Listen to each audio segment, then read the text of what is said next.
Right, folks, I am back with another For Fox's Sake, and it's Leicester City v Crystal Palace. Now, I have been saying how I couldn't see Leicester winning a game this season. I didn't really think they could probably score, but no, proved me wrong. They have proved me wrong. I've made my notes, so I'm going to go through my notes. Maddison was out. And I was quite chuffed about that. I honestly don't understand. You watch these pundits and these Sky pundits people and BBC, and they're all banging on how Maddison controls everything, and apparently he's created the most goals or something for Leicester. But what's happened is he seems to have made himself undroppable, even though how I think how shit he has been. I think he's out of form. I think he thinks he's better than what he is, and all that. And anyway, you know, these pundits build him up as, you know, some kind of David Beckham kind of esque player, and there won't be another David Beckham. David Beckham was unique. I absolutely love the bloke and all that kind of thing. But today was about just winning, in my book. I still haven't got a book, but when I do get it, it was about winning. Battling and creating and being ugly and whatever, all that kind of stuff, just to get the 3 points, just to get a goal, to start things off, to be fair. I know we have scored. Chile hit the goal against Watford, corking goal. But I just feel we need to go in front and then have time to settle. We never seemed to settle against Watford when we scored the goal. It was like, oh fuck, oh shit, what we're going to do now? We've got to, and whatever.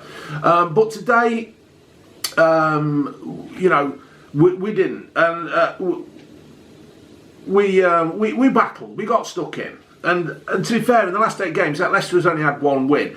So you can actually feel the pressure building up. I mean, there's nobody in the ground. The ground people are trying to pump it all up and make it, you know, crowd playing and all that kind of stuff. And they were trying to build it up. So to have 1 win out of 8 games, you could actually feel the pressure coming on. I know I could. I noticed at the beginning of the game, Vardy was out wide again. I just cannot work it out why Vardy's been chucked out wide. But as it goes, in the 8th minute, across from Albrighton, Iheanacho heads wide.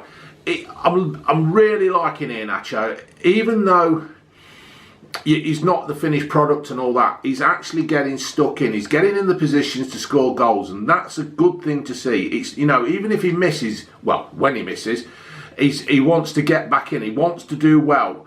Brendan Rodgers has done something to him. He's got his magic wand out and Izzy whizzed him, and he is becoming a good little player. There was a fucking fine bit of play in the 13th minute. You could see Leicester building it up, and Tielemans actually found Justin. He just crossed the ball over in front of the penalty box, and Justin twatted it and hit the bar. You know, that was quite really encouraging to see. I was quite happy to see it. The fact that Tielemans actually found a Leicester player was also encouraging. Palace started as well with a lot of players behind the ball. This is what they seem to do with Leicester. Teams that have played Leicester, they just seem to put players behind the ball, try to frustrate us and try and block everything off. You know, a couple of blokes on Vardy and all that. And it does work. It basically, you know, cuts Leicester down. We had high pressure in the 16th minute. I've wrote down here. Leicester were forced Palace to make a mistake. Ball to Vardy, but he couldn't cross it. I remember that now. The ball was down the left-hand side and Vardy tried to cut it across. We got a corner from it. But, you know, it was just another good... We're just pressing on. We were getting better. We were playing with confidence. Chile and Iheanacho were working well down the left-hand side now and again. You know, Chile went off at one point, didn't he? He went and had an injection in his heel or his foot or wherever he has an injection. But you could tell he was actually off the pace. So I don't know how long he's actually had this injury, and if that's why he's been so whatever he's been. Weren't impressed.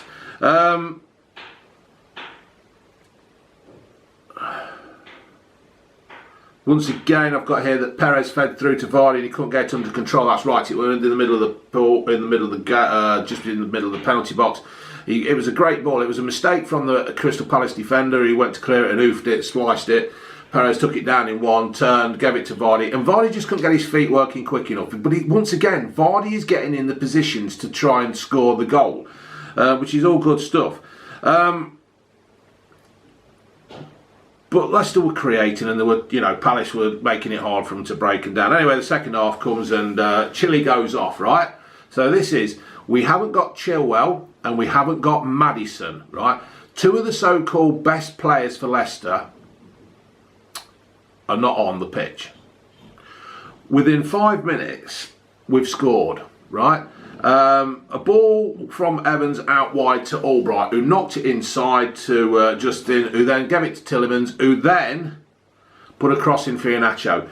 It was classic Leicester of the past. Quick, out the ball, in, one boing, boing, all like one or two touches, and it was goal. And that is what we've been lacking. This is the problem with Leicester have been. Every time Leicester have been building anything at the moment, I've had fizzy water.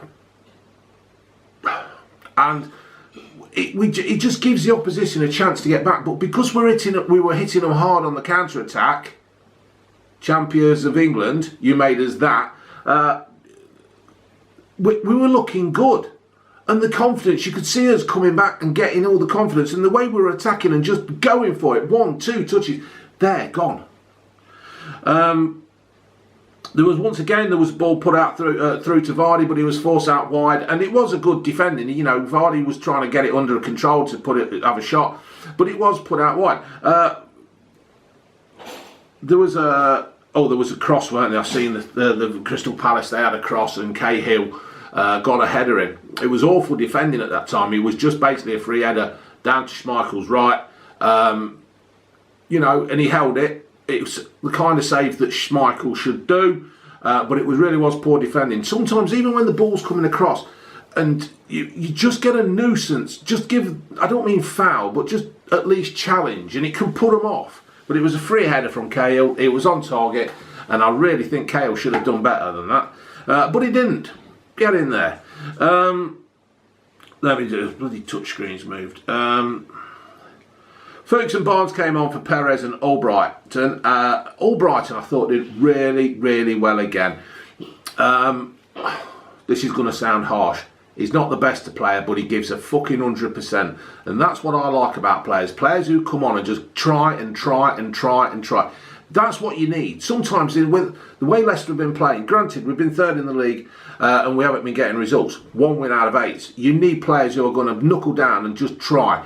And that's what I like about Albrighton. He puts a shift in every time. Bit like Babs at work.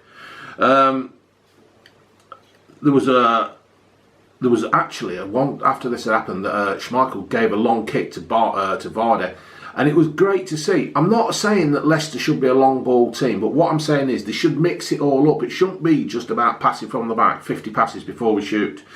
But anyway, put it through to Vardy, and normally he'd put it away, but he didn't. But you could see Vardy was getting better and better. Then the goal, the second goal, the first goal for Vardy. I really don't know what the defender were doing for Crystal Palace. He tried to do some kind of stupid turn, spinning on a sixpence, and slipped. What a fucking idiot.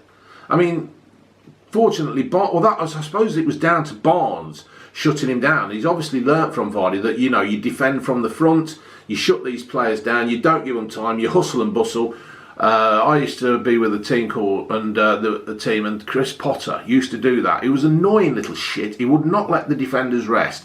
And that was what was good at. You just shut them down. Don't give them time to think. Normally, Leicester are backing off and letting them come at us.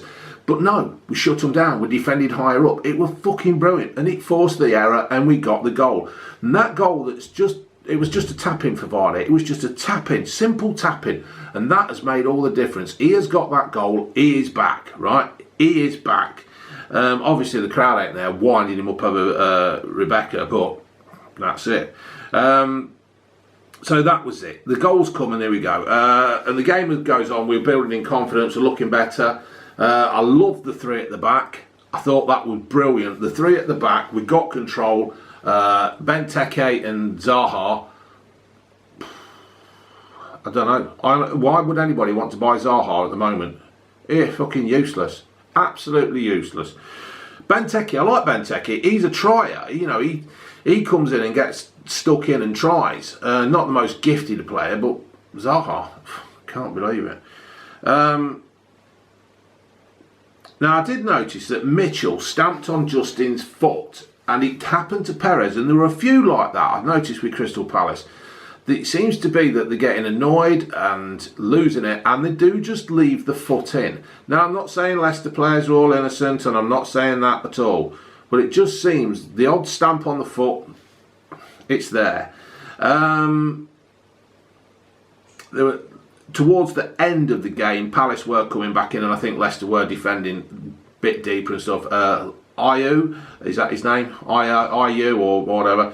He shot at and Evans blocked. Evans is such a foundation of the Leicester team, such a strong point.